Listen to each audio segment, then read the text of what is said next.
Hello, I'm back. But mic wasn't working for some reason. It's working now. Morning, everybody. Morning, Ladder. Morning, Big Papa. Morning, Ionut. Morning, Jacob. Morning, Eric. Right, let's get started. And we've got some sound.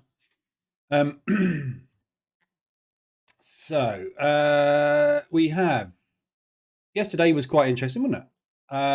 Quite a lot of movement on the indices yesterday. Surprisingly amount of movement on the indices yesterday afternoon.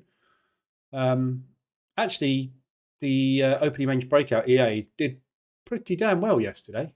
The ORB yesterday was straight down, profitable, very nice. And morning, Brian. Morning, Andres. I found a new added feature in the opening range breakout EA yesterday, because I did actually let the EA trade yesterday for me on the Dow and the DAX. Can't remember which one it was. One of these. A few of them, actually. It's still in the trade. The reason it's still in the trade, because it's meant my EA settings are meant to close it out at end of day. End of session, basically. But obviously, the market closed early yesterday, so it couldn't trigger the close the orders part of the script. So it's left the trades running, and it gapped down, which is nice. So lots of extra profit this morning, which is pretty cool. Anyway. Actually did get a bit of movement. Obviously, it was quite small movement, but it was very steady. Just not a lot of it, which was actually pretty good trading conditions for the opening range breakout. So if you did trade this morning, if you have a look at the Aussie pairs, there's a bit of volatility this morning, but not a massive amount of movement. So seems to have negatively affected the Aussie, apart from against the New Zealand dollar, mostly. So nothing particularly exciting there. There's no ADRs here anyway, put it that way. So ADRs, we've only got Euro New Zealand at the moment. So there's nothing there to report at all. This morning we've got the Euro PMIs. So we got the French PMIs first, then the German PMIs, 8:15 and 8:30. So the open of the DAX this morning might be a little bit tricky. It's difficult to know what to do when you've got news coming out just after the open, because quite often you'll get a quite a tight open with not a lot of volatility. So there is a possibility of a potential whipsaw this morning. So up to you on the opening range breakout. I wouldn't probably try the pre-market this morning, he says, as that this is the day where it absolutely screams. But mainly because I think we're probably going to see a little bit of whipsaw. We've had quite a big sell-off here right at the open. So as soon as the market opened 7 o'clock, it dropped quite dramatically. So quite a big sell-off. And then we've sat down here. So I'm wondering if there's going to be potential positive news on the euro coming out, which is going to drive the indices short. So at the moment, your pre-market 15 is really tight. That's it. You can see there's no volatility this morning. So be a little bit careful if you're going to trade the pre-market, because we might find we just sort of do this morning until that news comes out, 8:15 and 8:30. So just be warned. We've got then 9:30, we've got the PMIs for the pound. And then this afternoon, we've got inflation for the CAD. So this is the big one today, CPI for the Canadian dollar. So this is going to obviously decide or help to decide what the Canadians are going to do with their interest rates moving forward. Morning, Brian. So yeah, big news this afternoon, 1:30 ahead of the market open. And then again, another really tricky open in New York. 15 minutes after the New York open, we've got the PMIs for the US dollar. So again, first 15 minutes potentially might be quite tight, might be quite whipsawy. However, if there is information leaked about what these figures are going to be, we might see a big, strong push. So you can never tell. But there is news around the open for both sessions today. So it's going to be a tricky one. We got home sales at 3 o'clock as well, which doesn't tend to do an awful lot. It's the building permits, which is the important news, not the home sales. because the building permits create jobs. The home sales don't do anything but report on what's been happening in the housing market, which is irrelevant, really. So yeah, so big day for news, mainly Canadian dollar, as I say, CPI, that's the big one today. And we're expecting the CPI to be positive. So we will see what happens there. We might get a bit of a shock on that one. We've had a few shocks on the CPIs. So we got 2 minutes to the open. Only ADR we've got so far today is the Euro New Zealand. Euro New Zealand has flown straight up. So if you look at the New Zealand dollar, big drops on New Zealand dollar. So the New Zealand dollar and the Aussie dollar both dropped quite dramatically on that news. But as you can see from the Aussie New Zealand, it's the New Zealand dollar that's come off worse for some unknown reason. It's Australian news, and yet the New Zealand dollar got the hit. I'm just going to see if there's any news. Longer inflation remains high, the greater risk of blah, blah, blah. Data indicated that inflation was more broad and persistent than expected. So that's probably more rates for the Aussies. Board agreed additional rate hike. Yeah. 25 or 50. But a pause was not an option. Right. Okay. So from a fundamental perspective, the Aussies basically have come out and said they will not be pausing rate hikes moving forward. So we went 0.25 last time. We're on 3.35. So they've said we're now going 0.25 or 0.5. So we know we're going up. So that's positive Australian dollar. New Zealand Treasury. This could lead to New Zealand rates higher for longer. So there was news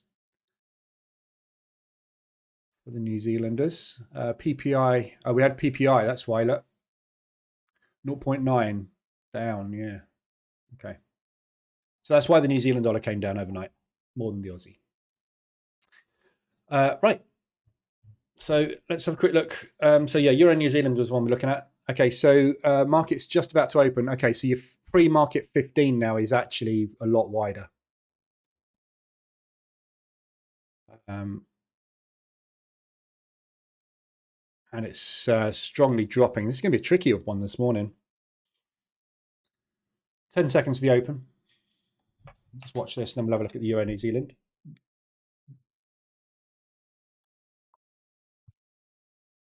Okay, so there's your pre-market 15.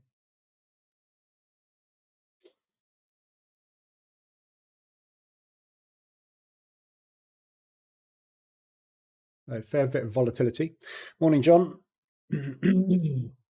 Morning, Seymour.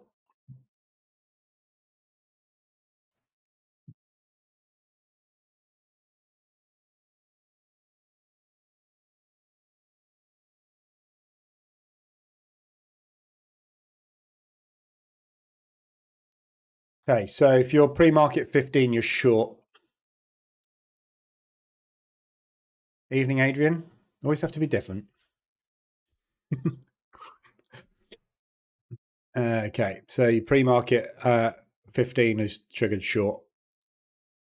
Morning, Bogdan. Having dinner. Very weird having dinner at breakfast time.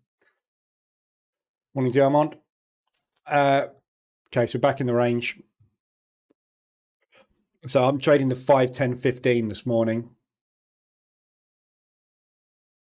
I'm anticipating a little bit of whippiness, but we'll see. So ADRs wise, as I say, your Euro New Zealand is the only ADR hit. We've got, again, still nothing on the weeklies, still nothing on the monthlies. We're near the end of the month. We've had nothing hit the monthly ranges yet, which is very, very odd. Very odd month. So Euro New Zealand basically has come straight up, hit ADR, reversal alert. But be careful with this New Zealand because this is actually a long bias. Euro New Zealand. Where are we? You're in New Zealand. Where are you? Oh, no, it's not. It's negative. Sorry.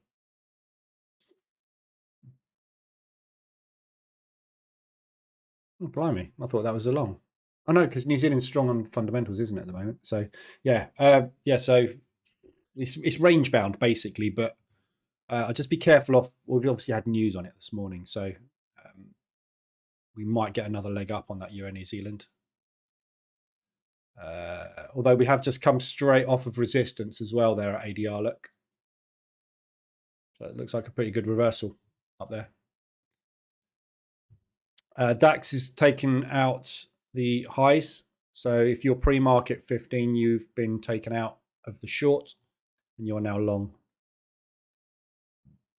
Just got a feeling this is going to whipsaw before the news. I don't think it's a good morning for pre-market, like I said when I came on.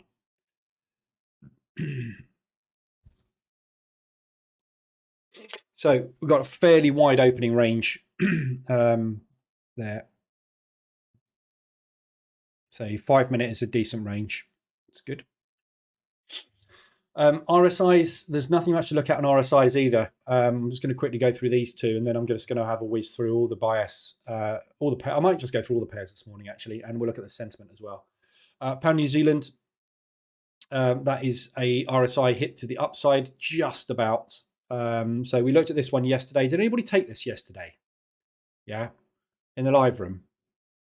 This short. Whoops.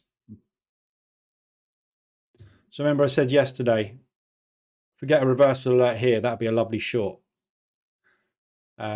So played out beautifully, but this morning it's come back up and had another bite of the cherry. So we are extended, because this was an RSI extension yesterday, if you remember, just about. We looked at this. And I said, if we get in here, failing that, there's your backup, which is roughly half an ADR away. So if you got into this and you didn't get out, your second entry is going to be up there this morning. And the only other one is the New Zealand dollar, US dollar. That's really extended to the downside, just though. There's nothing really extended. It's all just at the moment.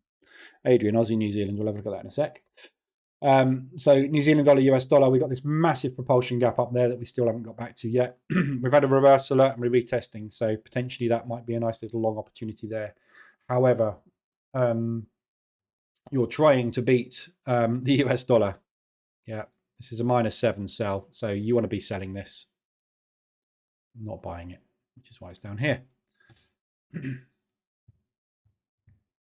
Let's just quickly look at what's going on with the DAX.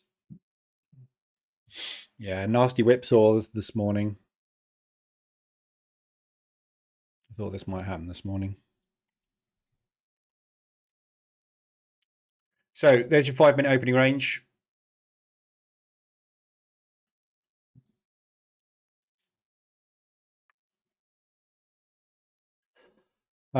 So even, you know, still, I'm not convinced on taking a 5 minute opening range break either this morning. So what I would anticipate after this initial cash balance has gone in is a couple of inside bars and then a move on the 15.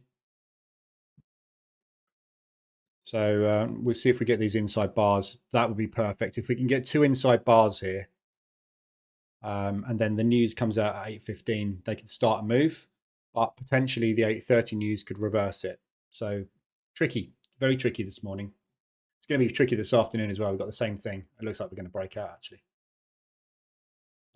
So if we're going long, obviously this is the pre-market open. So somewhere up into there potentially. They might whipsaw the 5 minute candle as well. So it could be a really tricky one this morning. So Aussie New Zealand was extended on the 4 hour. Right, so yeah, Aussie New Zealand. So basically we're looking at this being a pullback short. So what we've had this morning is basically good news for Aussie and bad news for New Zealand. And sort of goodish news for Aussie, based on them saying that the inflation is more persistent than expected, meaning they'll probably need to hold their rates higher for longer, which is obviously making themselves more attractive. However, the fundamentals for the Aussie, they are behind the curve at the moment. So we've got some serious interest rates to do. New Zealand have paused their interest rates at the moment at 4.25. So I think with both of these, they are fairly mixed outlooks at the moment. So as you can see, what we're getting is a range building at the moment, but it's an upward channel range. So it's very tight range. So just sell it at the highs, sell it at the pops. I anticipate it potentially coming down a little bit further than it is at the moment. But when we get back to normality with inflation and interest rates, as inflation continues to drop and interest rates become stable and don't go up anymore, we'll come back to normal sort of trading conditions. We should then see the Aussie then beat the New Zealand, because the Aussie's economy is bigger, it's more bold than the New Zealand, so they tend to be that way the vast majority of the time. At the moment, though, I don't think there's a lot between the two.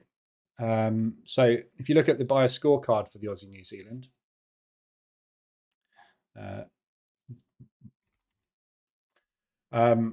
it is negative, but the vast majority of that is COT. We've got retail sentiment the opposite side at the moment. So it's a real mixed bag, this pair at the minute, which is why we're getting a lot of chop. See, it's just up and down, up and down. Missed your TP by about 5 pips. Yeah. But yeah, I mean, I like it short. But I also kind of like it long. It's really, I haven't got any bias on this one at all at the moment. But all the time you've got retail short on it, which they are. Yeah, Aussie New Zealand retail is all short on this. It's going to push higher. Yeah, they're all short. So all the time they're short, we're going to see this continuing to try and push. Yeah, so it's going to have these pushes, and they're going to keep coming and going to keep taking that liquidity out until they decide to go long, and then the market will obviously come back down again. So it's probably due another rally up to ADR high today, I would say, take out yesterday's high. At some point it will just come back down again, but the COT positioning is short on this, as far as I know. But this is what I say, COT we're looking at 3-week-old data, 4-week-old data at the moment. We're not going to get a proper COT report released until Friday, and that's then going to only be 1 week's worth. So we're way behind the curve on it. So yeah, tricky one this. But I mean, in effect, you should be able to trade this in any direction at the moment. Yeah, so every long you're going to get a drop. Every drop you're going to get a pop.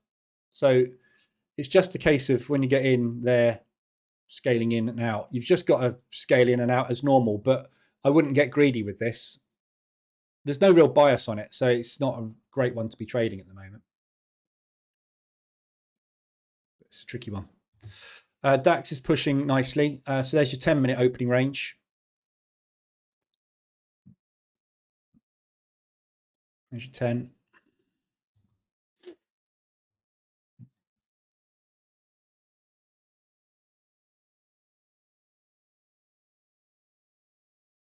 Morning, Philip.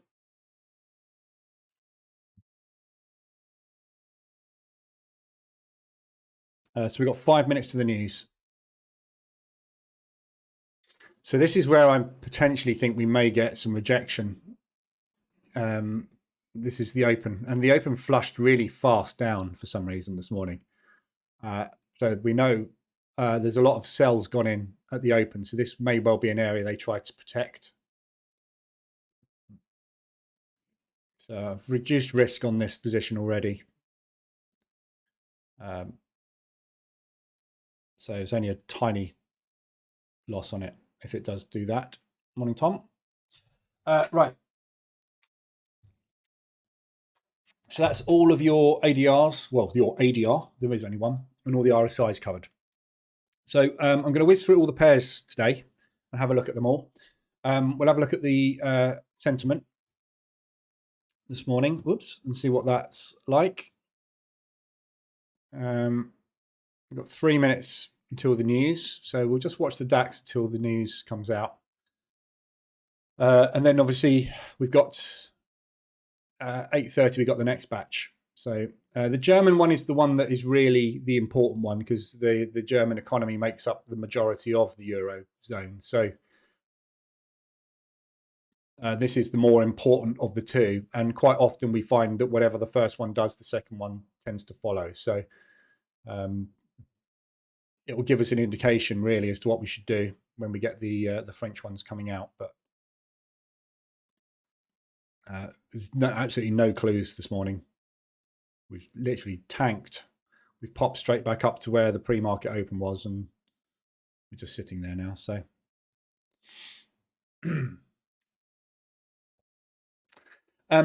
so just an update on the sentiment EA. It's doing very well. I have to say, I'm massively impressed with this sentiment EA. So there's a few tweaks to the code that I've put in.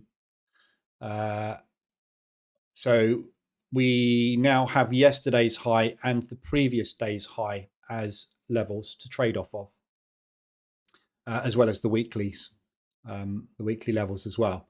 So it's basically picking the most recent resistance, the previous resistance, and then the weekly resistance. So there's 3 levels that we focus on, taking those liquidity runs when we're opposite direction. And it's it's doing very, very well. So it's up. The other version, version 1, which I've got running on another VPS as a forward test, that's done about $4,000 now profit. So yeah, it's all going very well. There's a few glitches I've had to work out of it, but yeah, it all seems to be very handy. So this one got in there with a sell. 72% of the market was long, so we shorted it at yesterday's high. No, that wasn't yesterday's high. Why is that one? That must have been a previous day's high. Why are you not telling me what that candle is? Arrow. Hello? Oh, anyway. So yeah. There you go. Yeah, so that would have been a previous day's, that would have been a yesterday's high sweep, that arrow there, because that was yesterday's high on that day. So yeah, yes, working very, very well. There's a few bugs I need to iron out, but it's coming along nicely. So I'll let you know on that one. ADRs are doing very well as well at the moment. Oh, and this thing, crikey. This thing's absolutely killing it. So this is the hedging. This is the market reverse alert CA in hedge mode. It's done 9%. Oh, there you go, 10%. There we go, just close one out. So we've just done 10%. It's nice, wasn't it? Sorry, the news is out.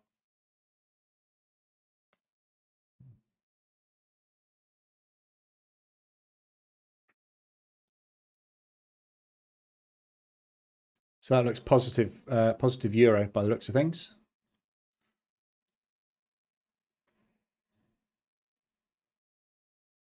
God. Forex factory, why are you so crap? Negative. Hello. Positive. Right, so that's mixed. So it looks like the euro is going to pump off of that.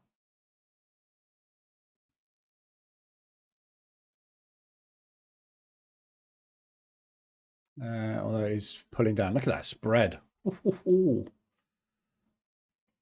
That's a big old spread for a euro US dollar. That is 3-pip spread. So just putting down. I'm going to stop out on that one by the looks of things. Yeah, stopped out in the first position.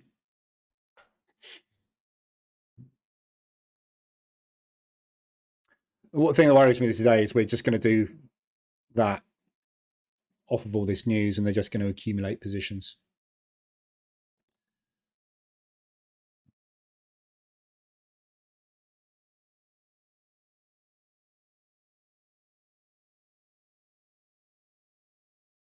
Oh, look at this fluctuations on these spreads. Look.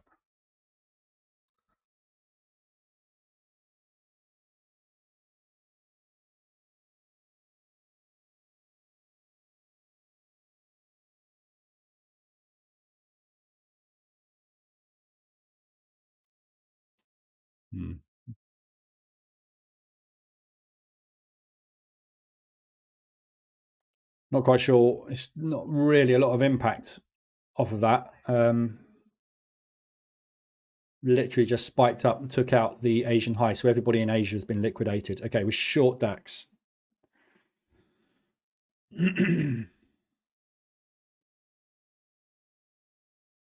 Let's just have a quick look at the DAX, where we're going potentially today. So yesterday's low is down at ADR. We've got this level here potentially, and a couple of propulsion gaps. Not particularly great propulsion gaps. That one did not, I mean, it broke that accumulation, but it didn't break that high. The second part of that propulsion gap just broke that high and hit resistance for an hour. So that's not particularly strong either. So I would anticipate probably slamming through all of this down to either there or there.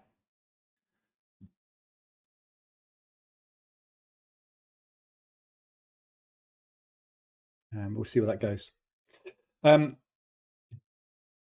Yeah, oh yeah, 10.5%. Sorry, it's just making money while we're on screen. It's lovely, isn't it? It's just making money. But yeah, this is doing amazing. So basically, I'm just letting the M5 hedge set file run, basically, with every pair. Yeah, it's absolutely killing the market at the moment. Hasn't got above 10% drawdown. It's just banking. So I'm just letting this run because I'm gathering data basically across all the pairs. Just want to see what we're getting to drawdown wise, and at the moment it's not doing anything. Nothing dangerous, which is great. ADRs are doing very well as well. Banked 4% off of the ADRs with the market reversal alerts EA this week. Got 1.6% in drawdown. So that's all going very well as well. But yeah, sentiment is just absolutely killing it. So we'll have a look at the sentiment in a minute. That's going to bank some in a minute as well. So that Euro odd is going to get banked in a minute. That Swiss yen will get banked as well. Come on, DAX, let's get down. Right, let me just catch up on the chat. Shroud, morning, everybody. When is the release date for the sentiment trader? I don't know yet. I haven't got that far. I need to just do a little bit more testing. There's a bit more work to be done on it. I haven't really got a release date on it yet. Tom, I have a question. If you have 1 minute, and don't blame my English, okay? Shroud, is this any new strategy? Which one are you talking about, Shroud? You mean the sentiment? Well, no, it's just the trading account. It's just a counter sentiment EA. So it just trades with against sentiment, basically. Yeah. So basically, all this does is it goes to the website, it grabs the sentiment every hour, pulls the sentiment in. So 82% of the market is long New Zealand dollar Swiss at the moment. So we'll be looking for short entries. And all it does is it takes shorts. In this case, it will take short entries at yesterday's high, previous day's high, or last week's high, wherever last week's high is. Up there. So that's last week's high. So basically, any pushes, liquidity grabs. Yeah. If the market is all long, we expect it to come down. So every time it pushes, we get in. We enter on every pullback short. That's literally all it does. Very simple. It just takes the sentiment from the website. I have a question. Yeah, I see position with Swiss yen and pound Swiss. Wouldn't be from this the pound yen a good trade? I see position with Swiss yen and pound Swiss. Wouldn't be from the pound yen a good trade? Don't understand that, Tom. Sorry. Are you talking? I don't know what you're talking about. I don't understand that at all. The pound yen. I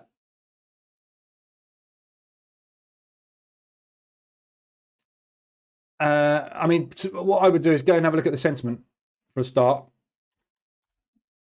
Yeah, so with the pound, with basically everything pound, you want to be shorting it.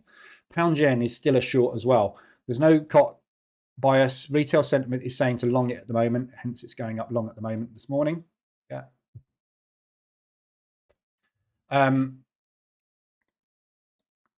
there's no real bias either way, so you can trade it in any direction really. I would be more looking for shorts than longs on it. So it's nicely extended on the 15. It's just about to get extended on the hourly. It looks like we're just about to take that liquidity there. So potentially it could drop from there.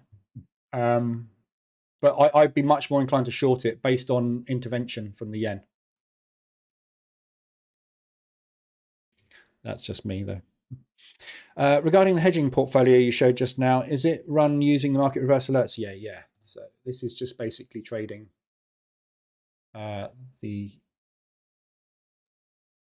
set file, market reverse alerts EA M5 hedge scalp. It's just running that set file. I can't remember if it's running at default or not, but I'm testing. So this isn't the default one. What this is a sort of different. I've tweaked it basically. What I'm testing is drawdown control. So I'm testing 3/4 of an ADR, 1/3 of the on the overall drawdown. I was hoping to stay within around about 15 to 20%, but it is actually staying within 10%. So it's actually doing better than I anticipated, and it's banking way more than I anticipated as well. But anyway, so yeah, that's running the market reverse alert CA. Diamond, that's not DAX. Sorry, I'm blind. Yep, no, you are blind. It was DAX. What's your thoughts on grid trading? I hate it. Don't like grid trading at all. I've got a grid. I developed a grid trading strategy for ADR. Yeah. So I've got an EA already built, which grid trades ADR, and it basically, I think I've got it in here actually.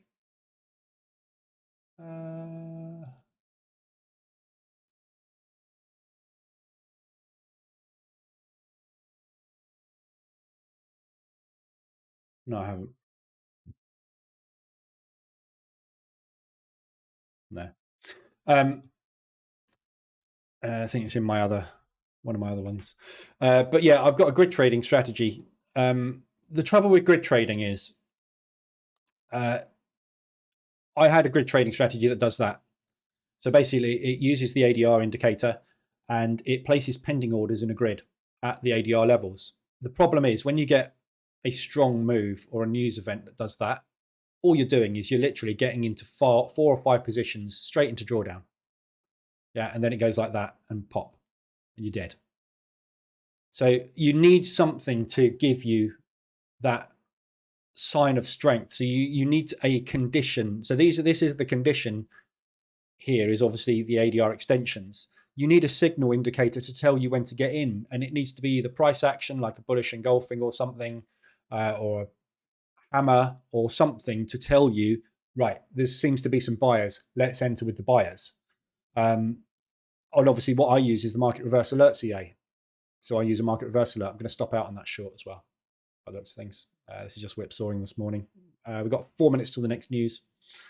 So yeah, I've tried grid trading and I couldn't make it work.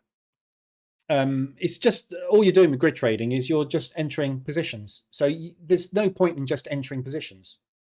They either need to be at a logical area. So if I'm going to grid trade or position trade this, I'm going to get in there. I'm going to get in there. I'm going to get in somewhere around there. Why? Because they're logical areas. They're support resistance levels. So I probably get in at 100 ADR and 150 ADR. And if I don't get in at 100 and 150, where else is it going? Well, it's probably coming all the way back down to here, isn't it? So maybe 225. There's no point in getting in at 125, 150, 175, 200, because if things just goes down, you're dead. It just doesn't work. I've tried martingale with it. I've tried everything with it. Which is why everybody says in their EAs, no grid trading. because everybody knows that grid trading is just ridiculous. It just doesn't work. Grid trading, there's a guy, grid trades pivots. It doesn't work. It does work sometimes, but when it doesn't work, it blows your account. So if you're going to grid trade with a stop loss, though, I would say there is probably an edge there, because you just need to stop out on the ones that don't work. But then it normally kills your account. It kills all the profit, rather. Eats your profit. I've tried it and I couldn't make it work in any way, shape, or form. So I moved on. That's just my experience with it anyway. But so I'm not getting into any more positions on this at the moment. I've just taken 2 small losses this morning, 2 small trading losses. I think Tom is looking for pound Swiss and pound yen chart and then get the idea to trade pound yen. What I meant with my question is if you watch relationships between pairs, pound Swiss would rise and pound and Swiss yen would rise. You can focus on pound. If you want to, yeah, you could do, I suppose. I don't know. I have no opinion on that. Don't get it and don't want to do it. So it's not for me. There's obviously correlation between pairs, but you're much better off, in my personal opinion, of looking for strong and weak sells and buys. Yeah, so look for stuff that's got a reason. US dollar CAD is a massive buy. Why? Because all the fundamentals are stronger than the US, the CAD. All the massive market participants are long on it. Retail are all short on it. That is a better reason to go long on US dollar CAD rather than watching what's happening with the US dollar yen and the CAD Swiss or whatever, and then going, right, I'll pick the US dollar. Just go with something. Everybody tries to overcomplicate trading. It's really simple, really simple. You get in at support and resistance, right? When this pound yen gets to the top here, right, and you see some bearish price action, enter, and then manage the trade afterwards. If you start looking at, well, I'm only going to get in if this does that, you'll just get paralysis by analysis and you will never take a trade. And every trade you take that doesn't work, you'll scrap that system and move on to something else. It's too complicated, in my opinion. Just focus on simple stuff. Yeah. When this gets up there, it means it's gone too far. It's probably going to pull back. Wait for a reversal alert when you've got an extended condition on an instrument that you are expecting to come down. Whether or not you use the bias scorecard, you use COT positioning, you go against retail, whatever your reason for having a directional bias, it could be that your directional bias is the fact that we're in a downtrend, we're below and this is red. That could be a directional bias. But don't try and overcomplicate stuff. Correlation between pairs is not that important. I don't think, but I don't know. It's not something I do. If a big move such as March 2020 COVID crash occurs, what type of result would you expect on the portfolio? What portfolio? Well, it depends which way it goes, doesn't it? If you get a COVID crash and it goes in my direction, it'd be a positive result. If it goes against me, it'll be a negative result. Not quite sure I understand that one. Are you talking about the hedge? Are you talking about the hedging this?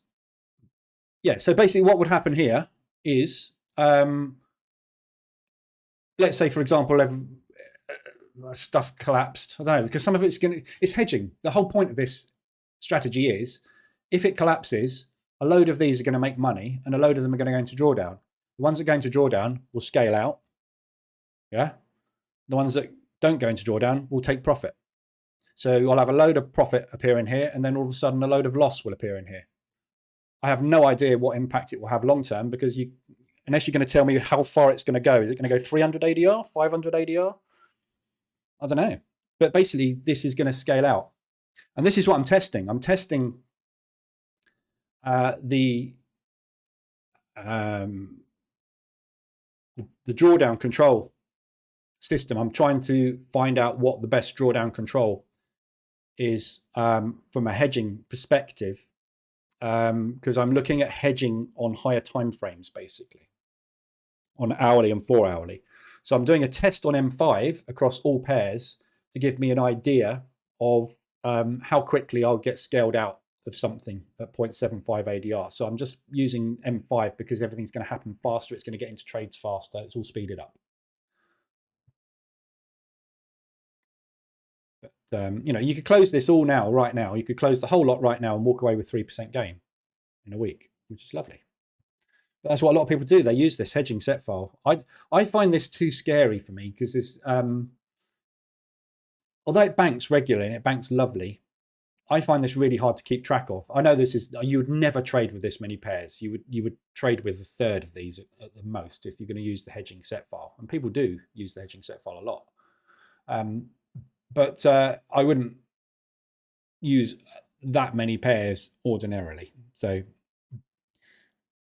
but it would bank loads and it would lose loads. Obviously, it would probably lose more than it won, but it would get you out, and that's the whole point. Morning, Neo. Morning, Stevie.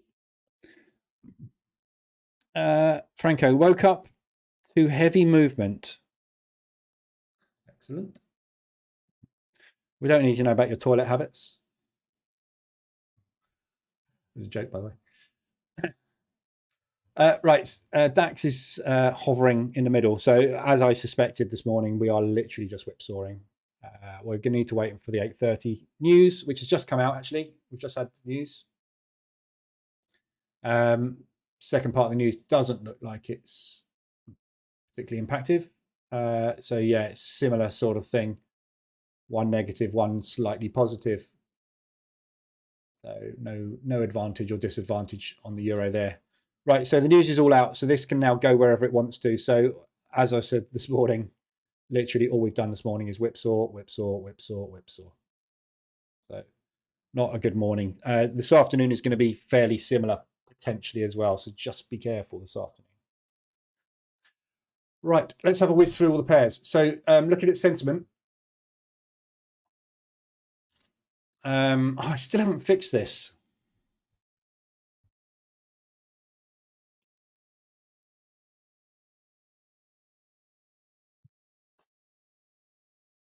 I'm just going to move that over and stick it over there for a minute. Because I need to edit that. Because there's a problem with this. When you select that. Oh, it worked today. What if it's because it's higher? Yeah, see, now I can't select that.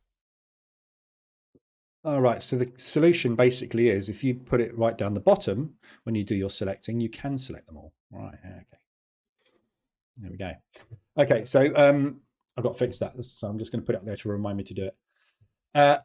So sentiment today, there's that pound US dollar's not one. So there's only longs which have got COT on side and retail. So we're looking at euro yen and US dollar yen. Already gone, you missed it. So euro yen was a long, that's popped, and US dollar yen was a long, that's popped.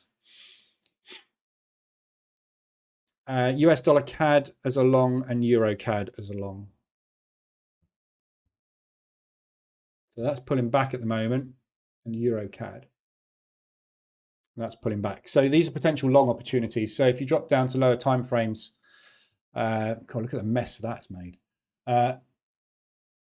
There's potential to go long on these. So if this pushes down any further today, you've got a long opportunity on these. If it comes back down into these propulsion areas on M5, wait for reversal of that for longs. So we've got basically COT on side and we've got retail all short on these. So we should be enticing the short orders in, which is what it's doing now.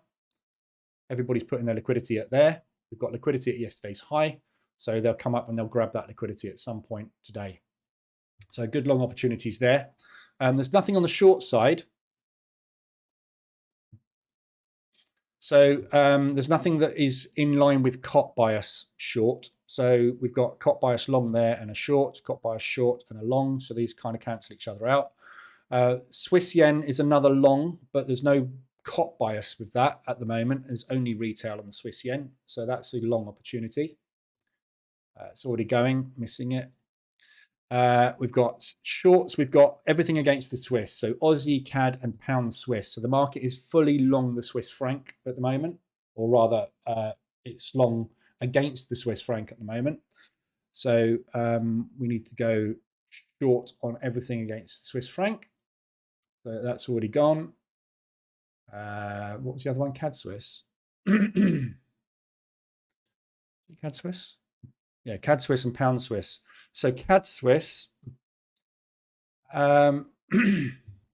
reversal alert there will get you in short, obviously. If it comes up and takes that liquidity, that's where I'd rather get in short on the CAD Swiss. So there's an opportunity to get in short on the CAD Swiss. Obviously, it's coming down.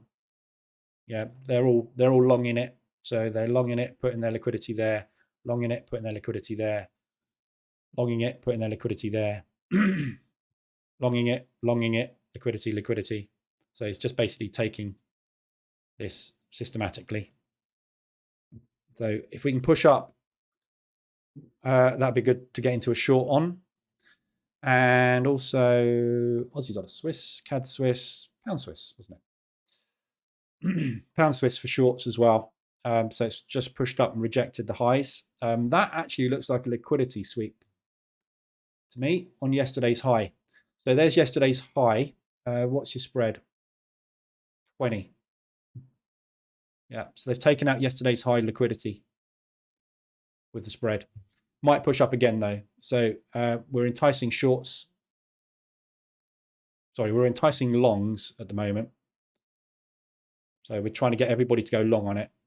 Liquidity sitting all under here, which they'll come down and grab at some point. This is also a good bias as well, pound Swiss. We want to be shorting this, shorting everything, shorting every pound basically. So there's your sentiment trades. Obviously, those are what the EA is trading for me. So pound Swiss, I'm short. Aussie Swiss, I'm short. Those yens, I was long. US dollar CAD. So, you know, that is basically, it's all, this is doing this all for me. So if we look at the pound Swiss, where's that one gone? Or anything Swiss. There's pound Swiss.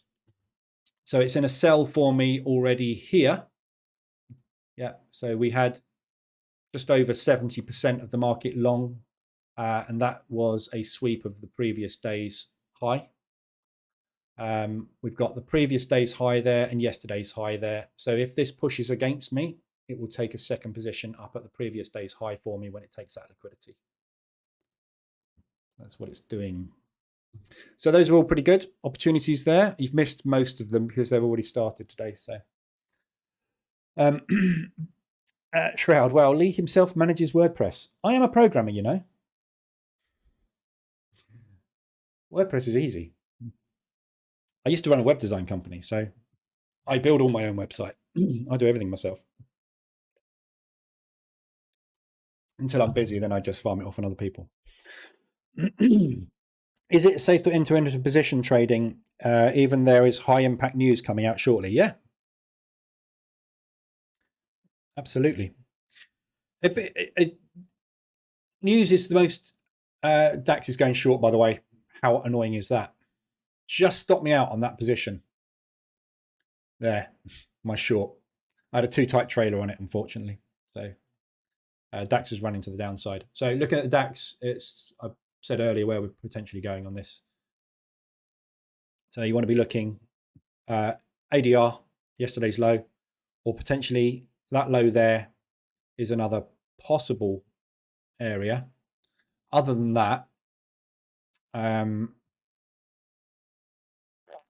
bit tricky really to see any other reason to stop. So I'd be looking at these levels really today. Wouldn't be surprised if we get an ADR on this. How annoying is that? Never mind. Whipsaw. If you took the 15-minute open,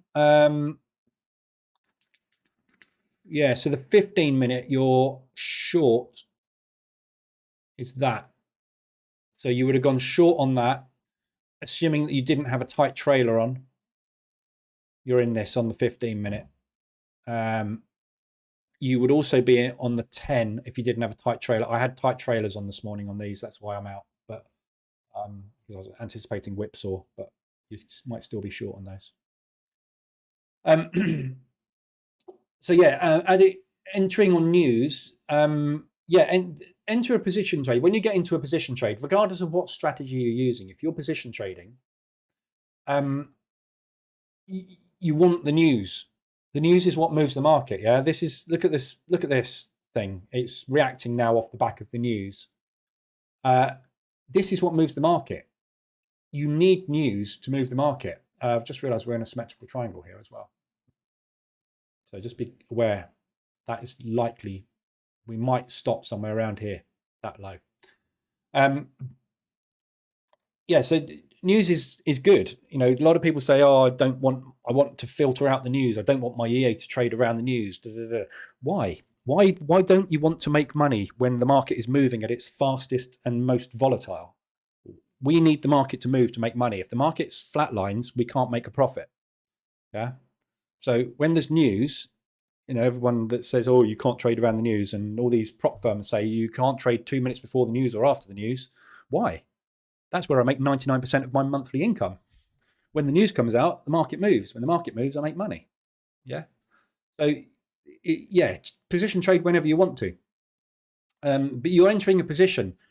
What happens after big, strong news has occurred? Yeah. If we get a big, strong push all the way down here today, yeah, what's going to happen? There's going to be a profit take because everybody that's short is going to need to get out of those positions, which means they need to become buyers, which means we're going to get a pullback. So if you're entering long here and news pushes against you, enter long again because you know there's going to be a profit take and that's when you get out. Doesn't matter, does it? We need the market to move. And I have no problem getting into a position 10 minutes or 15 minutes. Actually, I wouldn't get into a new position potentially, unless it was at a really good level, obviously. But you know, don't worry about entering positions when news has happened or just before news. If it's an additional position, get in. Follow your rules. If you get in there and you're saying I'm going to get in half an ADR apart and it moves down to here, get in. If it moves down to there, fine, get in again. Why? Because we're massively extended now. That profit take's going to be even bigger. Get out. So just trade. All my position trading is done on the hourly and the 4-hourly chart. So when you look at this on a 4-hour chart, when you've got a news event, yeah, you get a big, strong push down, which takes RSI extended. After the RSI extension becomes a profit take.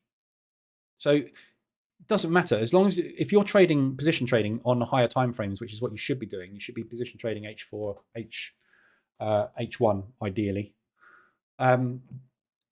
These candles, you know, this is just a push, and it will retrace. So it doesn't really matter at all, does it? So I just got a position on gold. I need to manage 1 sec. Yeah, before you say it, I am trading gold. I'm trading gold with a different strategy, so don't shoot me. 370. So I've got $500 profit running on it. I got short on gold at the moment, basically. So I shorted gold out of this high.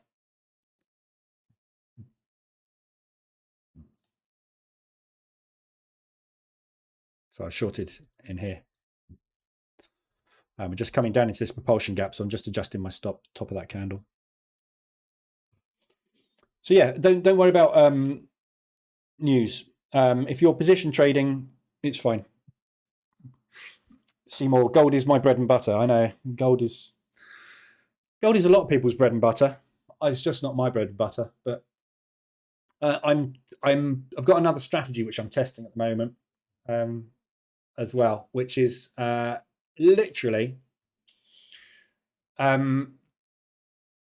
yesterday's high, previous day high sweeps, and creating zones around them. So we've got that high there and that high there. So that's yesterday's high, that's the previous day's high. So creating a zone with it. Okay. And then whatever that zone is, double it.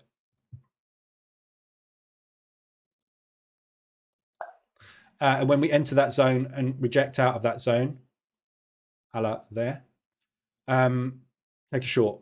your stop is 100% of the zone. So it's there. That's my stop. My stop is here. And that's exactly the trade I took. So basically, it's support resistance zones. Simple as that. I've been testing this as a strategy.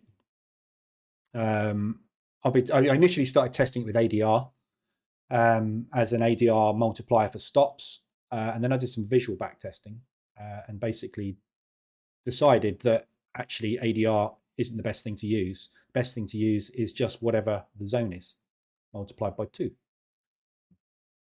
And as you can see, a liquidity run above a high will tend to not go further than the initial zone. And that's why I'm in that gold short. But anyway, that's another thing. This is what I spend my entire life doing. If I'm not trading, well, I'm always trading, but I'm always looking into other strategies as well and developing other strategies, because you need to have a bank of strategies. You can't just use one. So what I will be doing down here as well on gold is looking at that low, which is yesterday's low. If this pushes down today beyond ADR and then comes back up again into there, I will be looking at that low, today's low. And if we retest this area, I'll be looking for a bounce back up. Clever, eh? And you know why it works? Because it's simple. Seymour, I threw my Renko strat in the bin, but working on a new gold strat based on market cycles. I don't know. Yeah, Renko's.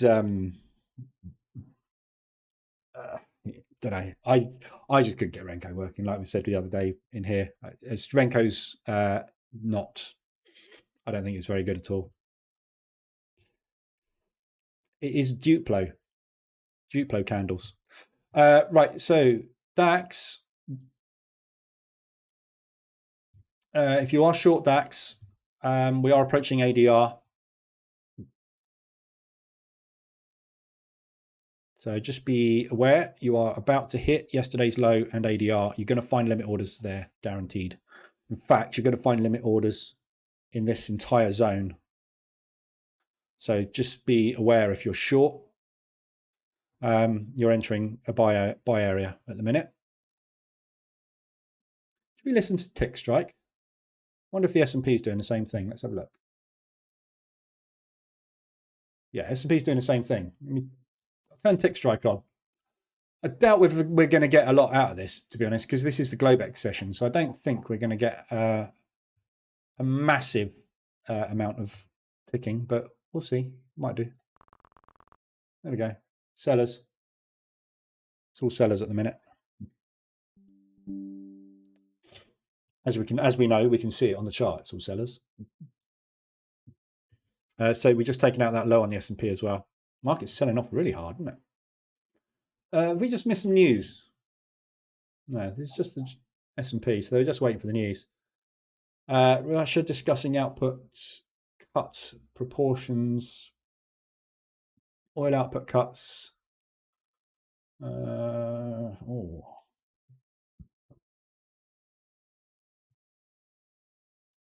See if that's impacting oil. Not a lot. So you're getting some buying coming in now on DAX. This is exhausted. Look, with 15 minutes, well, pretty much 20 minutes straight down. So we're going to pull back on this. This is where we, as I say, finding the buyers down here. So we've got a very big propulsion gap forming now on M15 in here. So this is going to turn into a propulsion gap in about 10 minutes, 7 minutes. You're going to get a propulsion gap. Actually, you won't there. Oh, it's still selling.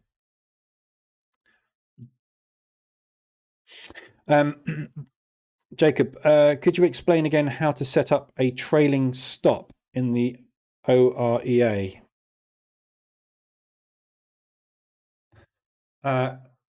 So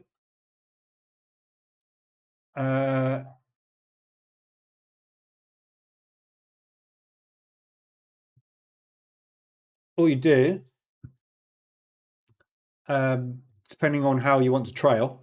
So your trading stop loss is yes or no, true or false.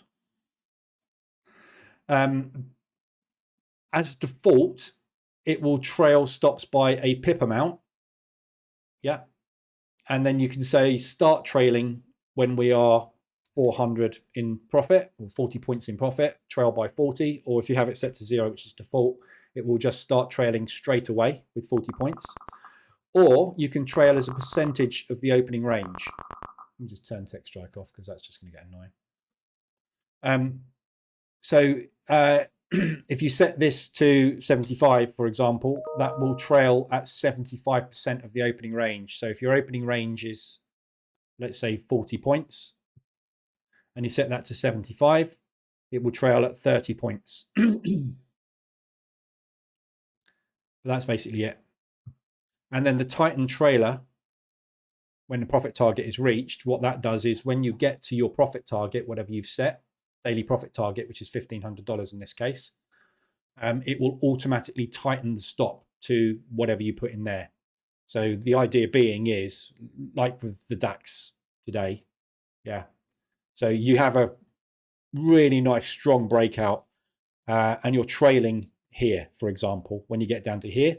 If that hits your $1,500 target, what it will do is it will tighten that trailer up to just lock in, because you're in a big amount of profit. So it just basically tightens it up. Because if we've had a big, strong push like this, there is a high probability, obviously, of a pullback happening. So that setting is there to tighten up your trailer. But you can trail by whatever. So that's the opening range there, for example. If you set it as a percentage of the opening range, it will trail by whatever you set that percentage as. I think that's a better way to do it, because obviously your opening range varies depending on what time period. If you're using the 5-minute opening range or you're using the 15-minute opening range, it's going to be very different, isn't it? But if we have one of those massive whipsaw opens where we put in like an 80-point range, I think tightening your using the trailer at that is probably better, because if that volatility continues because we've had news or something, you don't want to be using a 40-point trailer if the opening range is 80 points.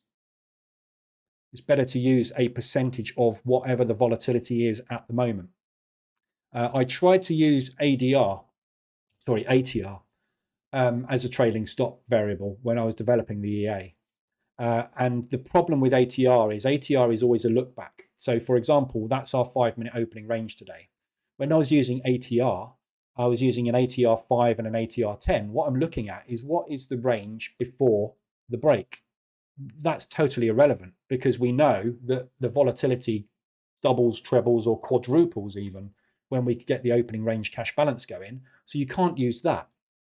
So that's where I came up with the idea, actually, let's use the range based on the volume and volatility we get at the open rather than what's happened before the open, which is why I don't have ATR in there as an option. I scrapped that in development because it just didn't work. So it was either fixed pip or not. Problem with fixed pip, obviously, is at the moment, a 40-point move on the DAX is normal. When we go back into a bull market, you'll find that you won't get more than a 20-point opening range. So you don't want to use a 40-point stop in a bull market. Bear markets are more volatile.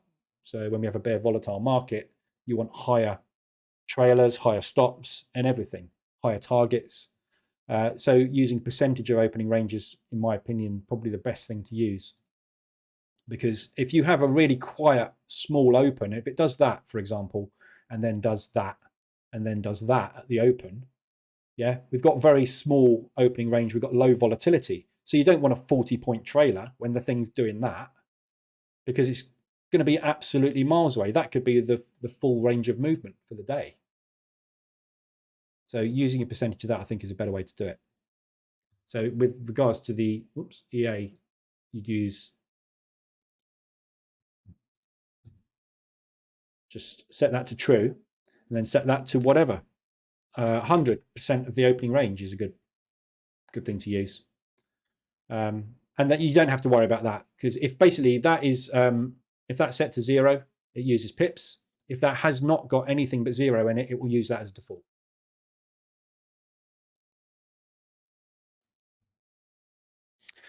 Long day all, got to sleep. Trades cooking well. Good night, Franco. We're still pushing on the DAX. We've got a propulsion gap in there. That's the main one. We are starting to show signs of running out of steam there now. So, right. So just looking at the bias scorecard and these pairs, all the yens, obviously, most of these are long bias: US dollar yen, Swiss yen, Euro yen. So all the yen pairs. If there's anything specific you want me to look at, let me know. So all the yen pairs basically are longs. I'm struggling to long anything against the yen at the moment, so I'm just not trading the yen myself. But obviously, the bias seems to be right from the US dollar yen. Euro yen, yeah, seems to be right as well. So I think you can pay attention to the bias scorecard. The problem is when the Bank of Japan do intervene, this thing's going to pummel back down again very, very fast, as it always does when there's an intervention in place. So we're pulling back now on a lot of these into this zone where we had the previous movement.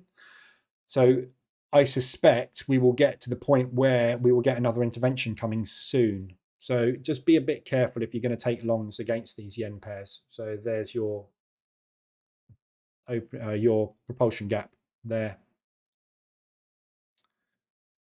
For the US dollar yen, we tested it twice. We're back in there again. Every time we got back in there, we've pushed out. However, the fundamentals have shifted now in the US to be more bullish. So might get a bit of a range in there. But if they intervene, it's going to come down. So just be careful with all those yen pairs. US dollar CAD is a long and Euro pound is a long. Those are the only two real strong buys at the moment. US dollar CAD. So US dollar CAD, we're looking for pullbacks into propulsion. Ideally for longs, any extension to the downside. More likely hourly. Hourly is much better than 4 hourly at the moment. The 4 hourly RSIs are very, very difficult to come by. We're not getting as much volatility as we usually do. So US dollar CAD hourly extensions to the downside. So we had one down there. We had one there. We had one just about there. And one back there. So I'd be looking for those if they occur. US dollar yen's just hit a high on RSI. Obviously, if we get an RSI, then I'll be in. But other than that, be looking for pullbacks into propulsion and into support resistance. So, looking at previous levels for support resistance bounce and then dropping down to M5, waiting for those reversal alerts on M5. Yeah. And retest. That was a rubbish retest, but there's a reversal alert. Pop. So just pulling back at the moment. So yeah, anything like that to get into long on that one. Euro pound, same story. Pound is very weak. So H4 RSI extensions, again, hard to come by. If you get them though, they're going to be lovely pushes. Just about got extended there. But on the hourly, you're going to get more opportunities. So we had a nice extension. Well, am I saying that? There's only been one really, which was on this pullback, started here. So that move there. It's the only one you've had really. So yeah, pullbacks into propulsion. If we can get any ADR hits to the downside, RSI extensions to the downside, if we can get into that propulsion gap, we're looking for buys. Euro pound. The sells, Aussie New Zealand. So Aussie New Zealand, we've got retail sentiment the opposite direction at the moment, which isn't helping. So when the retail crowd jump off their shorts and start flipping long, obviously that will give us a -6, which gives us a little bit more confidence. So at the moment, because retail sentiment is all short, obviously Aussie New Zealand is pushing long. So we're waiting for retail to get the other way, basically. So I still like this as a short, definitely. If we can break down below that low and break that low, or you get through that propulsion gap, I think we've got a very good chance of coming back down and retesting these lows. It's not at the moment got any incentive because retail are all on the wrong side with it. There you go, Aussie New Zealand. So yeah, you can see we've got mixed. We've got COT, a short, retail are short as well. So we want to be going long. So at the moment, all they're doing is they're just building a book and enticing them in. So we're just looking for entry short on this. You can get in short on it now, really. The entry was here. There was an entry back there, and there was an entry back there. Yeah. So indeed, that was not really pulled back very far, is it? I mean, on the 5 minute, you probably your reversal alert didn't happen until here. We looked at this, didn't we, yesterday? Remember? I was watching this yesterday, and I said you're not going to get the reversal alert on it until down there. Enter on that M pattern. That was your trade yesterday on this one, but it looks pretty strong so far this morning. So that's your M pattern on the hourly. Yeah. So breaking that low, short, but I mean, you could get in short on this now. I'd be happy to scale in short on this. It's such a weak channel, and there's such good pullbacks and profit take moves on it all the time. But at some point, retail is going to crack, and this thing's going to come down, I think, harder. So, so that's Aussie New Zealand. New Zealand dollar CAD. We'll have a look at that in a sec. Pound New Zealand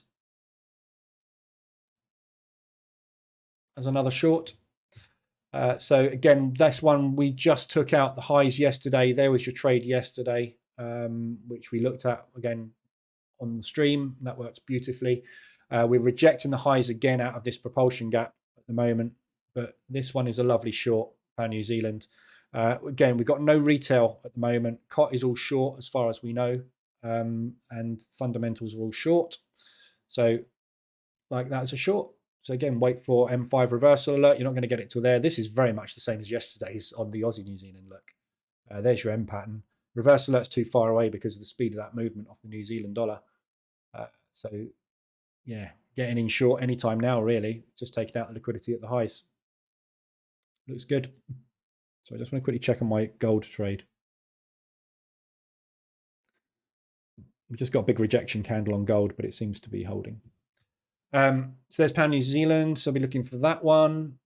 All the rest of them that we've got is basically everything against the US dollar. So Euro, Aussie, New Zealand, and Pound against the US dollar. So strength on the US dollar.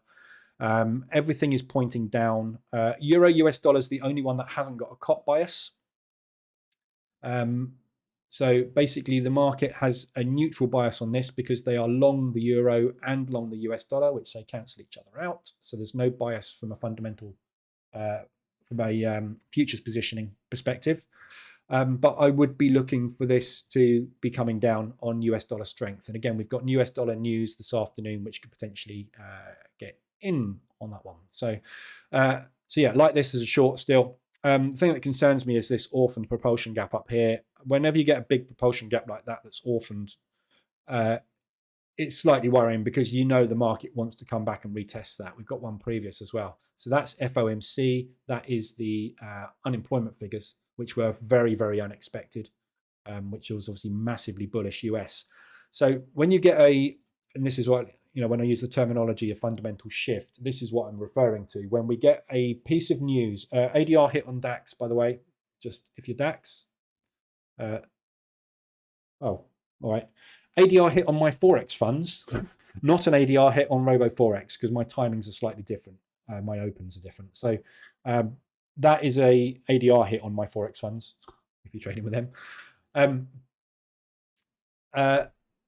So yeah, so with the euro, what was I talking about? Euro, US dollar. Yeah, fundamental shifts.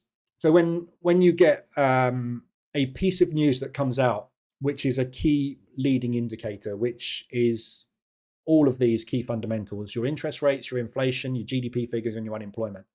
With the unemployment on the US dollar, we were forecasting unemployment to go up, and actually unemployment came down. So that was what we call a fundamental shift.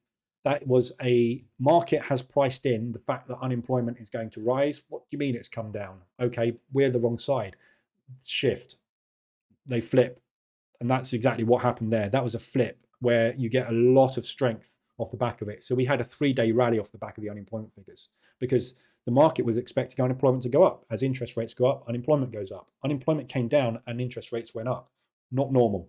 So, and off the back of FOMC stating that they're seeing better than expected conditions, it's just bullish and bullish and bullish. So really bullish US at the moment.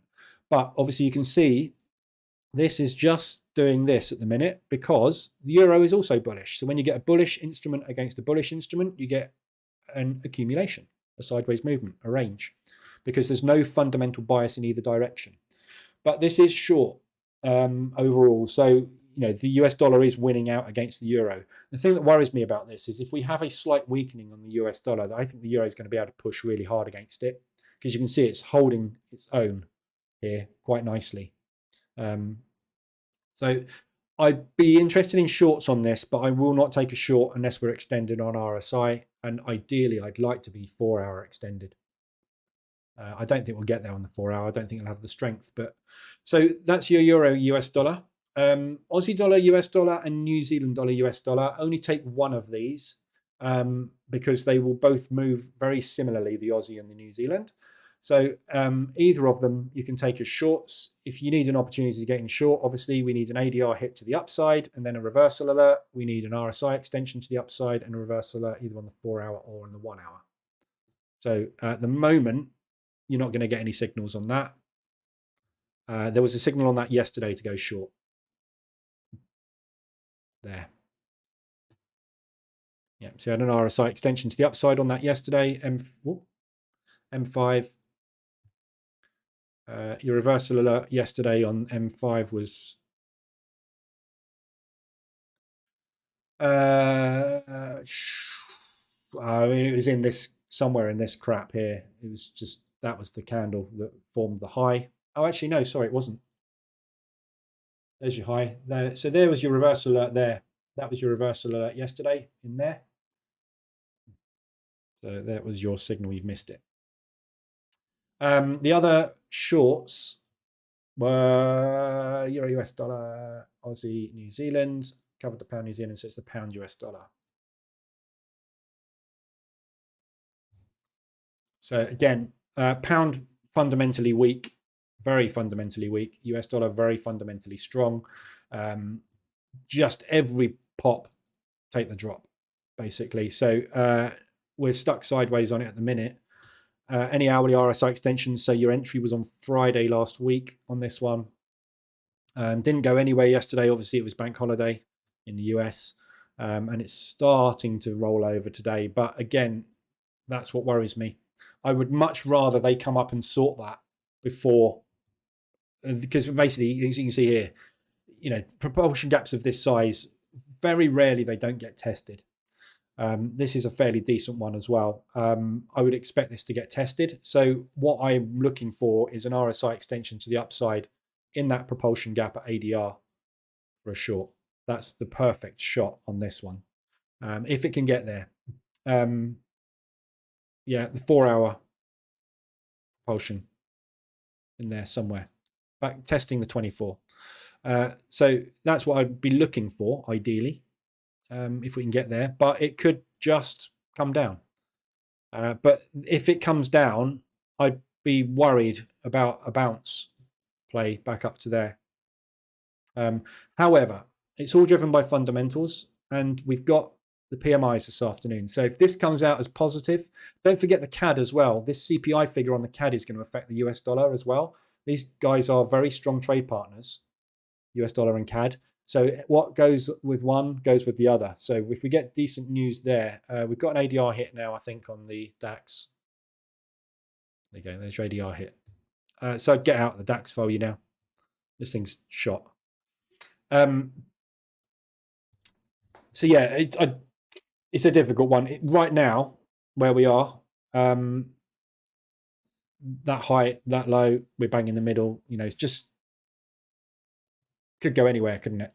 So if you're getting short now, you just want to take it short and expect the PMI figures to come out positive for the US, then that's going to come down hard. If not, if we get negative PMIs, that will give us our entry. So if you get in now ahead of the PMI and expect PMI to come out positive, you're in luck. If it comes out negative, there's your second entry.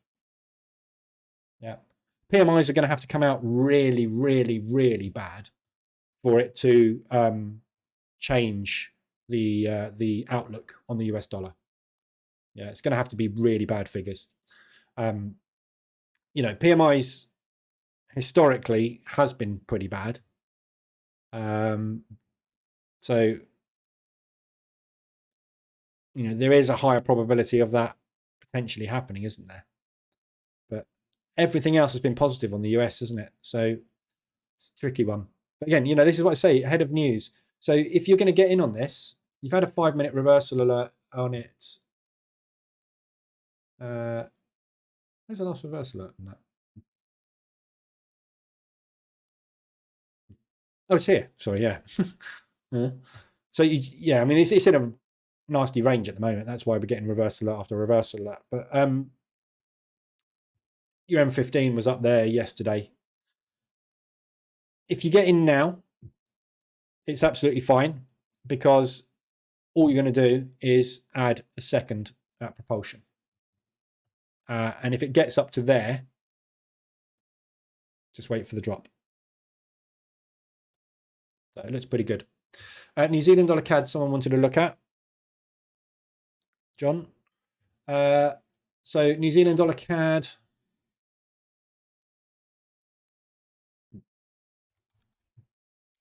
Is bullish.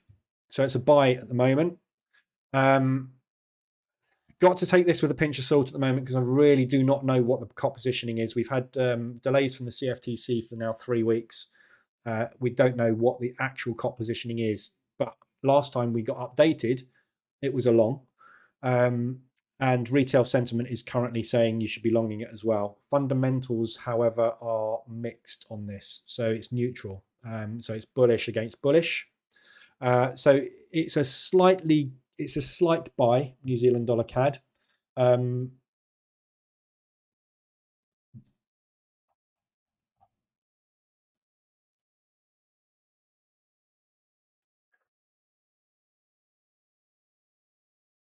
Yeah, it's neutral now. New Zealand dollar CAD, really. It's a slight bearish bias. So I would say on that one, I'd be looking for buys, really, but it's kind of neutral. So I'd be looking for RSI extensions on this, which is what my bread and butter is. Yeah, so I'd be looking for it to either get down to there or get up to there for an entry. 4 hour, you're nowhere near it. You're bang in the middle. There's no entries. Hourly, you haven't quite had that long signal there.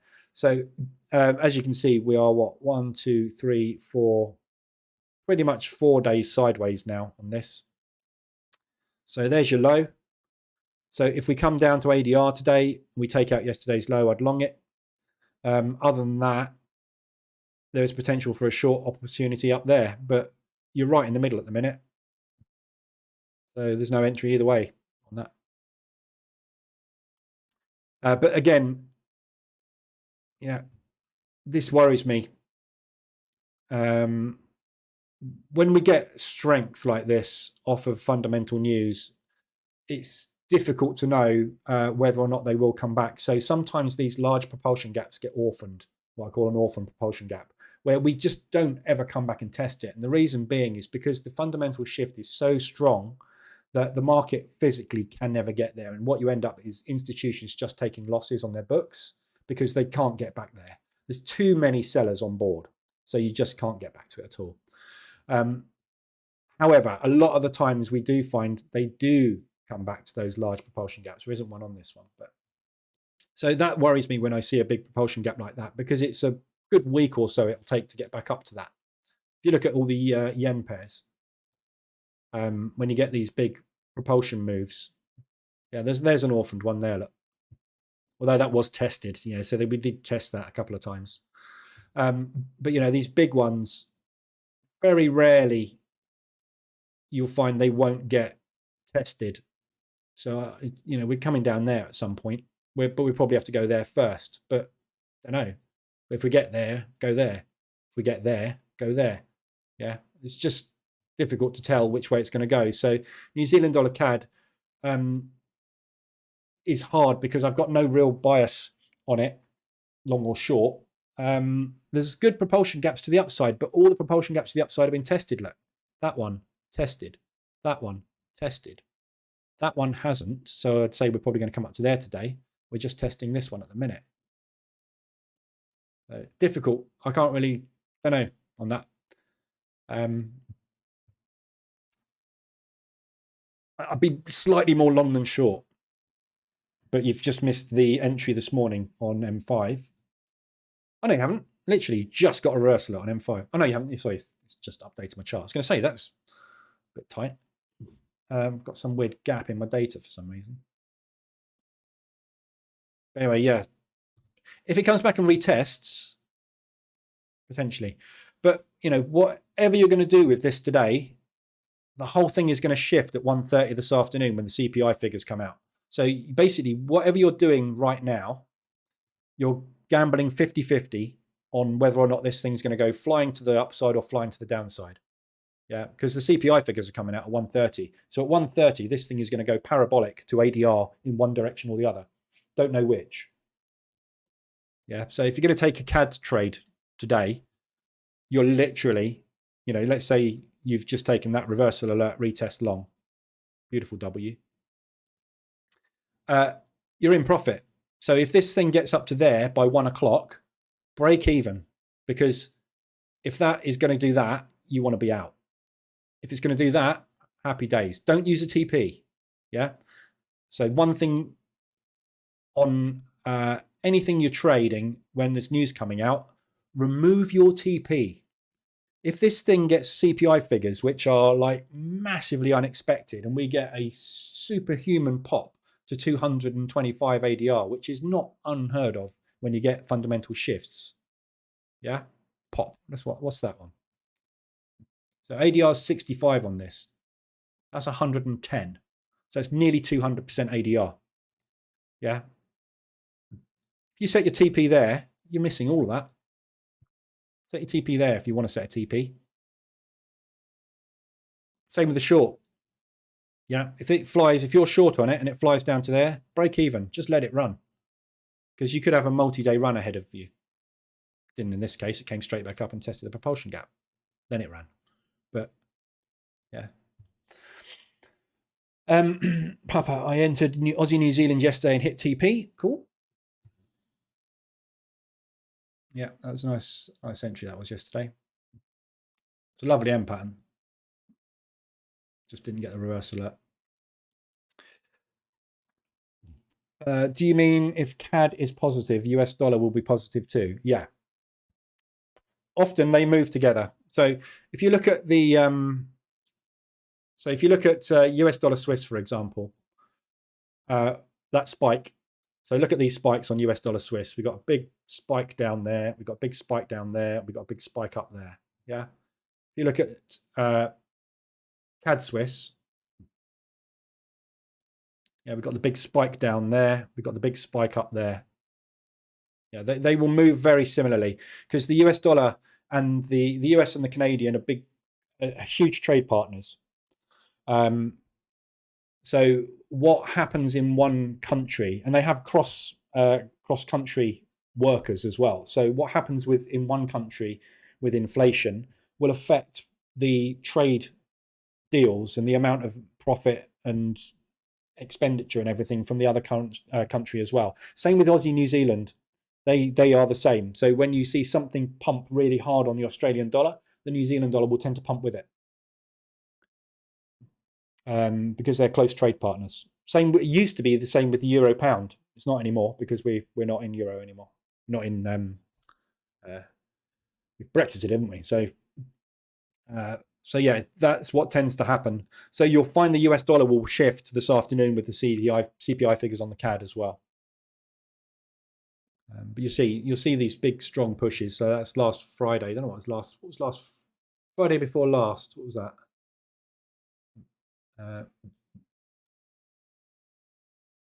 That was CAD on employment.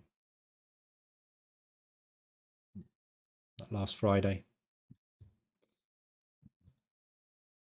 So where's that? Yeah, it didn't happen. That was unemployment figures. I don't think that was much of a shift, was it? But yeah, that's all that happens really. Tony, it's only demo, but I must stop trying to fade every candle that extends outside the Bollinger Bands. Yeah. Don't trade Bollinger Bands. Again, they're tricky. That would have been a nice fade. So the trouble with Bollinger Bands is oh,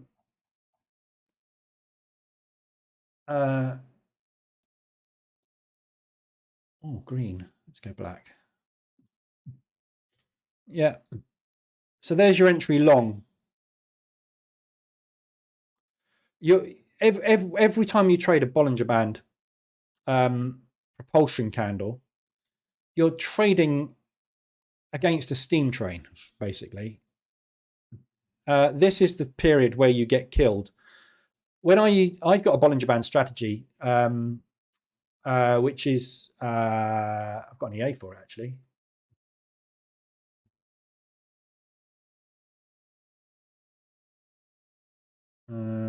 Not in here. It's in my other one. So I've got so many MT4s. So it's called the failed Bollinger Breakout. So the signal for it is basically, and this is a much better way to trade Bollinger Bands if you want to trade Bollinger Bands. The signal is the close inside. That's your signal. Yeah. So if you look at this, close outside, close outside, close outside, close outside, close outside, close outside, close inside. There's your long. Yeah, that candle. Close outside, close outside, close outside, close outside, close inside. There's your long. That one didn't, well, actually, yeah, it did work. So you're always going to use something like a 1.2 to 1.5 on a Bollinger Band entry. So your stop would have been about 19 TP 25. Yeah, so that would have been that would have worked on a 1.2. If you're 1.5, you would have missed it. So Bollinger Bands is a mean reversion strategy. So mean reversion strategy, you will only ever use 1.2 to 1.5 risk reward. That's all you're ever going to get on a mean reversion. So that entry there was a lovely one, actually. So it's 16. So 16 times 1.5 is 24. So your exit would have been here. One candle. That was a lovely one. Could have had more, obviously. Or you trade it back to the mean. Obviously, this is a mean reversion strategy. There's your mean. So you can exit the mean. But you'll find that your strike rate, this strategy, this failed bull breakout, it's called.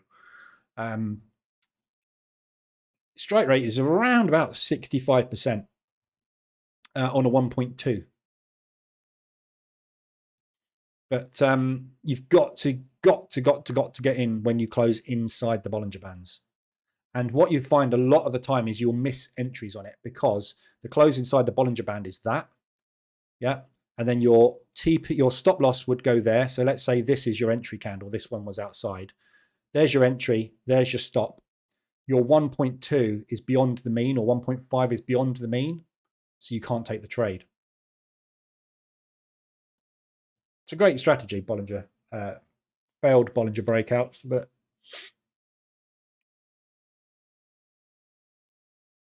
the trouble with it, and the trouble with all mean reversion strategies, is they will have a losing run. And when you get that losing run, you will go, it's crap, I'm scrapping it.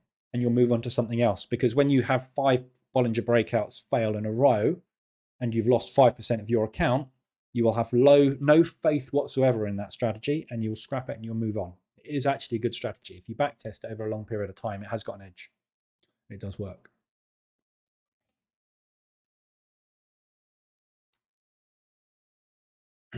Brian, as Brian just said, yeah, scrap the Bollinger Bands. They'll kill you in the long term. Yeah, it's the trouble with it is, it's the same as the RSI. You know, you stick the RSI on here now.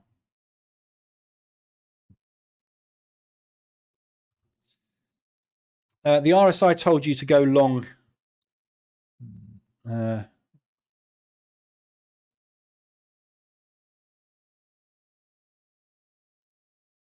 Yeah, I mean, yeah. So the RSI, whoops, the RSI told you to go long. Come here. Come here. There. Silly stick. That was your RSI entry. Blom, blom, blom. Dead. Hammer entry, dead. Hammer entry, dead. Hammer entry, worked. Extended beyond the 20. So if you look at the extensions beyond the 20, yeah, right. When we had the Bollinger Bands on here, where did I say to get in?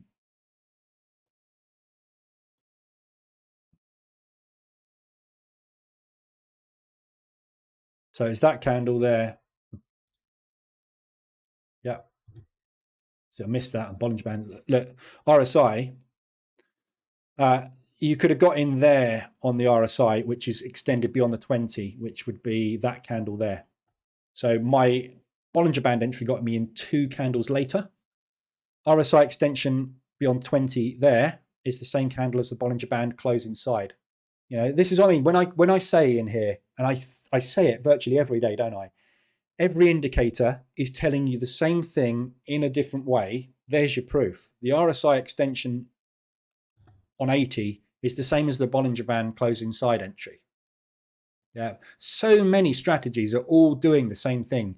RSI is used in mean reversion. Bollinger Bands are used in mean reversion. They're both the same thing. They're a condition indicator. The signal is the close of the candle. So it's a price action in conjunction with a signal indicator, with a condition indicator. That one would have been a beauty, look, for mean reversion. But anyway. So yeah, it's good Bollinger Band strategy. I actually made money with it. But then I stopped making money with it because it's a stop loss strategy. You know what stop losses do to you? They just destroy you. Do you have pound New Zealand short TP suggestions, Philip? Yeah, now. It depends I don't know what time frame you're trading. If I was going to be trading short, what the hell is going on with this?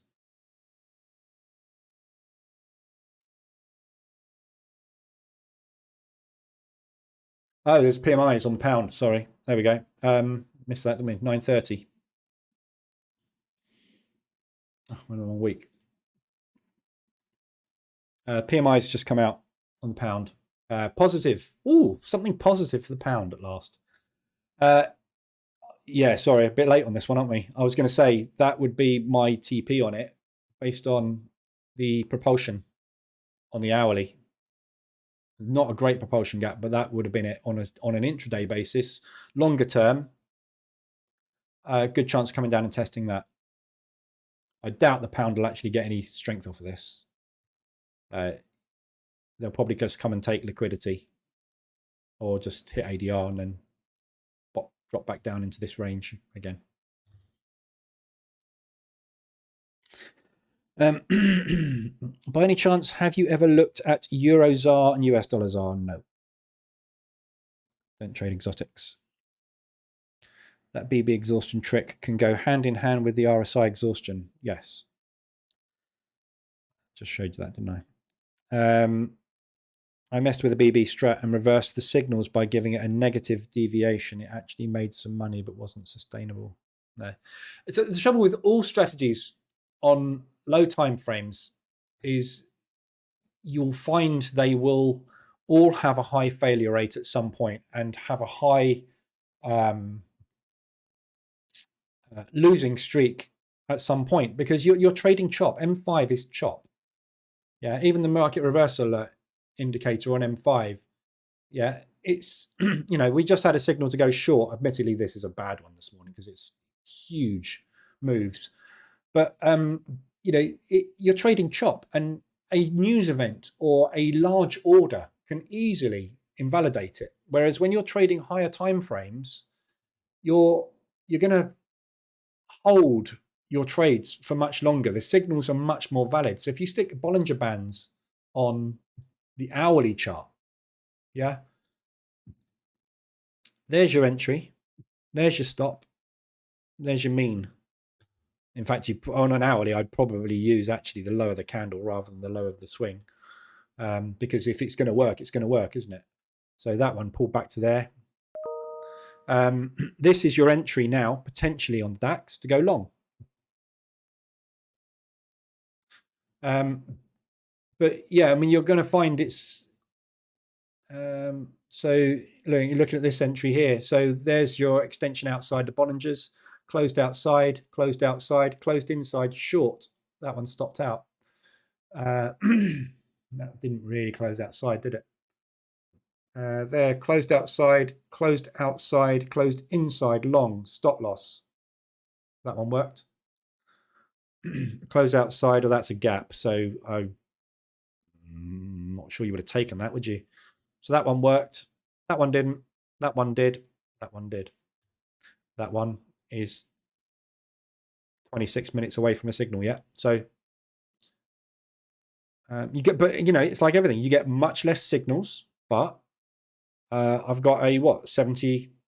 No, sorry, a 66% strike rate right now in the last week. Good strategy. See, mean reversion, euro pound ADR. Mean reversion strategies.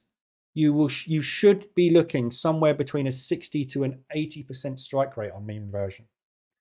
Typically somewhere in the 70s. Trend breakouts, you're looking at somewhere in the 30s. But lower time frame, obviously you're just going to have hideous chop. So there you go, there's your stop run. So potentially pull back from there.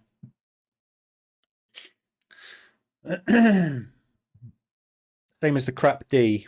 Yeah, MACD, you know. So the reason new traders swarm towards these strategies is because they're simple. You know, this is the simplest strategy in the world. Bollinger's. MACD reversals are the simplest strategy in the world as well. You know, when we close outside of the Bollinger Band, wait for a close back inside the Bollinger Band and take a long. Put your stop loss at the low and use a 1.2 or 1.5R reward. Tick. I was in that trade for 2 days, basically, but yeah, it worked. Close outside. That's debatable whether you'd have got in on that, but either of doesn't matter which of them you took. That was a stop out. Yeah. Close outside the Bollinger Band. Wait for a close inside the Bollinger Band. Tick. Close outside. Close inside. Tick. You know, so it's simple. Same as the MACD. When the signal line crosses the other line, go long. Tick. So, you know, but the simplest strategies are quite often the best, and they do work. That does work, that strategy. It's got a long-term edge on it, but it would drive you nuts watching the DAX and only getting 2 signals a week. You know, we want to trade. We need to get in. Itchy fingers. So people don't like to trade the hourly. They all want to trade M5 because that's where you earn your Lamborghinis. Not. Just doesn't happen, does it?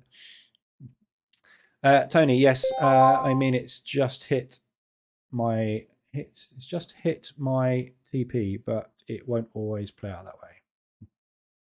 Yeah, so you got that TP. That's good. Pound odd ADR. So let's look at these ADRs. Euro pound.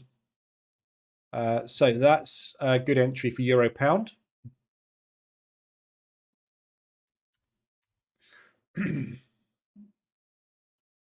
So that's neutral on the sentiment.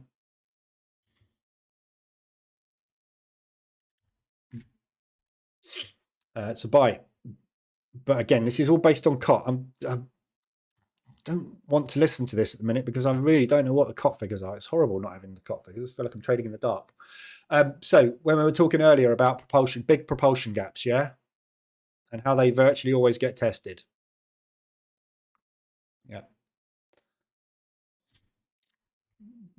So we are fishing in here for longs. Potentially, there's a high probability of long orders triggering in this area. So this is a nice ADR reversal. You are not going to get an entry on this though until it comes all the way back up there. So you've got to take a price action entry on this if you're going to go for a long. What was the other ADR? You're in New Zealand.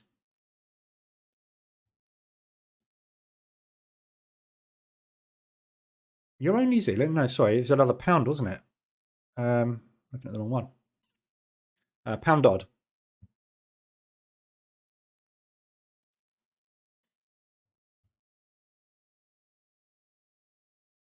So again, that's range bound. Sentiment is short.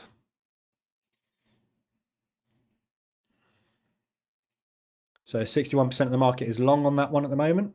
Happy days for them.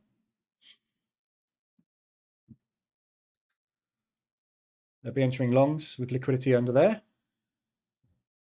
So again, potentially a good looking short, but it's not the best in the world, that one, because the as you can see, it's an absolute choppy mess at the moment.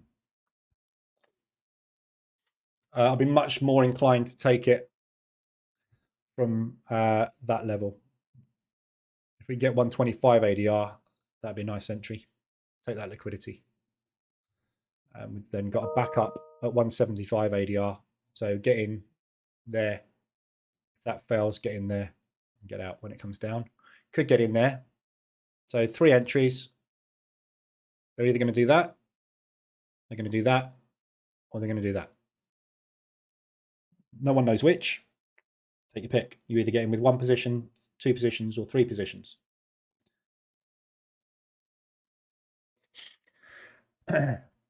EU 1 hour. Thank you for your orders. Have a nice day. Okay. If you say so. Pound is off, yeah. Right, so that's all I've got for you this morning. So we ended up with a nice ORB on the DAX in the end. Went without me, but it was nice. Just had to wait for that news. So lesson there. Wait till that news is out. You know, we know the market doesn't move until the news is done, so should have waited. Knew it was going to be a choppy session, which is why I had a tight stop on it. So only lost literally $300 on it. It's not a lot. But yeah, that's my gold trade going on.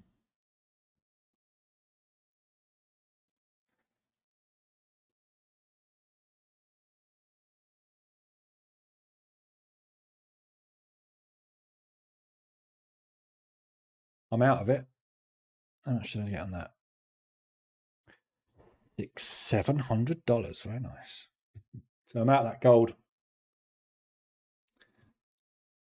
It's pulled back. Hit my stop. 1835. Oh, it literally just stopped me out. Literally just stopped me out. Come on, data. What's going on?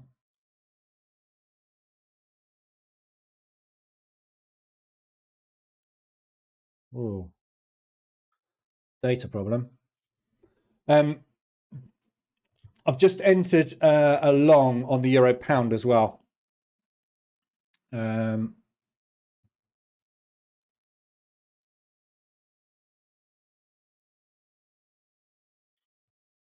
So I'm long euro pound.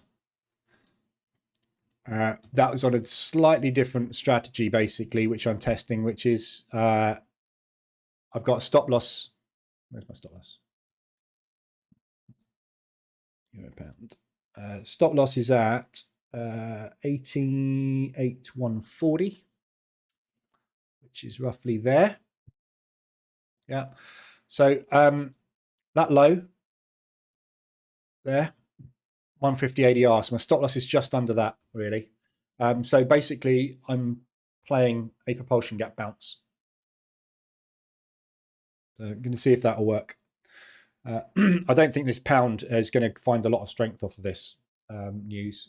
You know, everything, it's a bit like the US dollar at the moment. Every bit of positive news you get is undone by a negative news. So it is positive, but it's not massively positive if you look at it.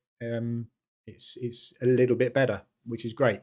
we're having a nice reaction to it, but I don't think that is going to sustain that move. So I'm longing euro pound. It's an ADR reversal basically, but you're not going to get in on a reversal alert. No way, because of the size of the candlestick. So you need to take a price action entry on that. I'm just entering on a limit order at the moment on this one. So I've entered there. Right. EG long on ADR. Yeah, as Bryce just said. Good looking long opportunity, that one. So I'll be back this afternoon for the US Open at 2:20 as usual. Again, be careful today. So CPI is at 130. So you need to be aware of that. Obviously, we're going to get some big moves on the Canadian dollar, potentially on the US dollar as well. In fact, the whole market might move on that.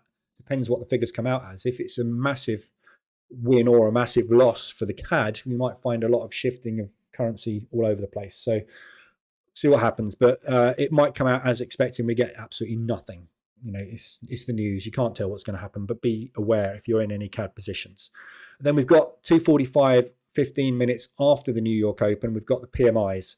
So again, New York Open, potentially a lot of whipsawing. So you need to be careful with that one on the opening range breakout strategy. It's probably best today to trade the 15-minute only and not trade the 5, the 10, or the pre-market. Trade the 15.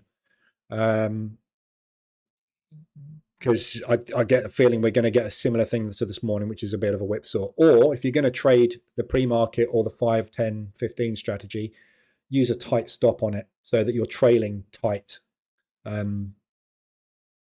just to reduce risk. But yeah, be back for that anyway. So we'll be trading that this afternoon. Yeah, we'll see how everything goes. Oh, look at that. All my profits disappeared on the sentiment. That's because of the pound. Look, they got that one right. I managed to bank anything on that. That's annoying. Never mind. So yeah, I'll be back this afternoon. Anything you need, let me know. I'll be in the Telegram group. But back at 2:20, we'll obviously see how everything's going and have a look for opportunities this afternoon. We'll get some ADRs, obviously. RSIs will be lit up on the pound.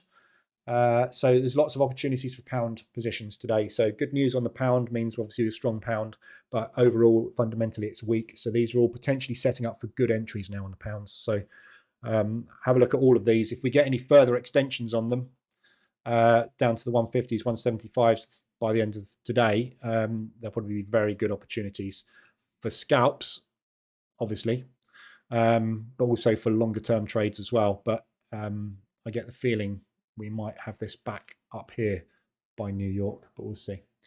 All right, so have a good day. Anything you need, I'll be in Telegram. Otherwise, hopefully see you 2:20 for the New York session.